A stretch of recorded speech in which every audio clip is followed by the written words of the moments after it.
అయిపోయిందండి పచ్చి రొయ్యలు గోంగూర కూర. చాలా బాగుంటుంది.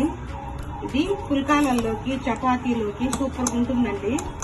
జీరా రైస్ బగారా రైస్ లో కూడా చాలా బాగుంటుంది. వైట్ రైస్ లో కూడా చాలా బాగుంటుంది. మీరు చేసి రుచి చూడండి. మీకు కనుక వీడియో నచ్చినట్టయితే లైక్ చేయండి, షేర్ చేయండి, సబ్స్క్రైబ్ అవ్వండి. మా వీడియోలు చూస్తున్నందుకు థ్యాంక్ యూ అండి. గోంగూర పచ్చి రొయ్యలు కలిపి ఎలా వండుకోవాలో నేర్చుకుందాం. ముందుగా కుక్కర్ గిన్నె పెట్టుకుని ఆయిల్ వేసి దాల్చీని లవంగాలు వేసుకోవాలి. ఉల్లిపాయ ముక్కలు కొన్ని, 2 పచ్చిమిర్చి వేసుకోవాలి. ఇవి పచ్చి వాసన పోయే వరకు వేయించుకోవాలి. ఉల్లిపాయలు వేగాయి, కొద్దిగా కొత్తిమీర వేసుకోవాలి. ఇప్పుడు శుభ్రం చేసుకున్న రొయ్యలు వేసుకోవాలి. ఇవి సముద్రపు రొయ్యలండి. ఒక విజిల్ ఇస్తే బాగుంటాయి. కొంచెం సేపు వేయించుకోవాలి. ఇప్పుడు కొంచెం వేగాయి, పెరుగు వేసుకోవాలి.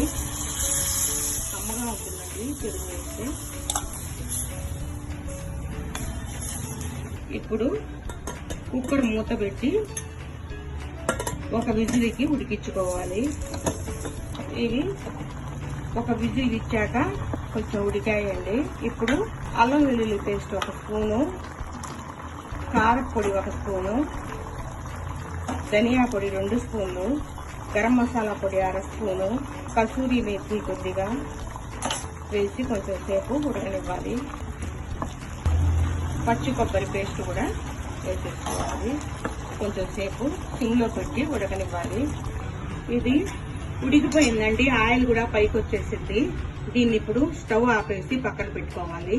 ఇప్పుడు ఇంకొక కుక్కర్ తీసుకొని శుభ్రం చేసుకున్న గోంగూరని దానిలో వేసుకోవాలి. ఇప్పుడు దీనిలో కొద్దిగా పసుపు పొడి, సాల్ట్ కొద్దిగా ఉల్లిపాయ ముక్కలు, టమాటా 1, పచ్చిమిర్చి, కారం మనం రొయ్యల్లో కూడా వేసాం కాబట్టి చూసి వేసుకోవాలండి. కొద్దిగా నీళ్లు పోసి మూత పెట్టి 2 విజిల్కి ఉడికించుకోవాలి.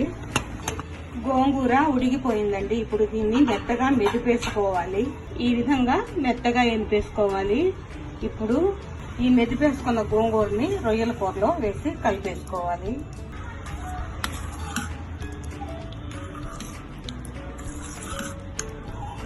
అయిపోయిందండి పచ్చి రొయ్యలు గోంగూర కూర. చాలా బాగుంటుంది. ఇది పుల్కాలలోకి చపాతీలోకి సూపర్ ఉంటుందండి. జీరా రైస్ బగారా రైస్ లో కూడా చాలా బాగుంటుంది. వైట్ రైస్ లో కూడా చాలా బాగుంటుంది.